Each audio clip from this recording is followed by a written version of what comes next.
Народ, а вы знали, что у нас в городе открывается новый мини-маркет, называется он Перекресток? Пошли покажу, что там будет. И первое, на что я обратил внимание, это огромные холодильники с различной копченой, соленой рыбкой и много видов снеков. И посмотрите, какая мощная рыба с потрясающим запахом.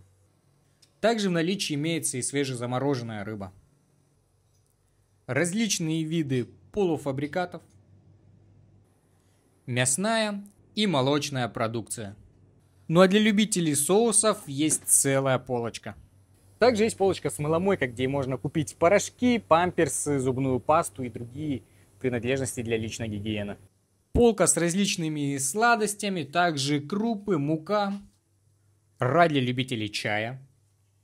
А на этой полке будут храниться овощи и фрукты. А официальное открытие будет уже в это воскресенье, 2 ноября в 12 часов дня. Будет фуршет и развлекательная программа. Приходите.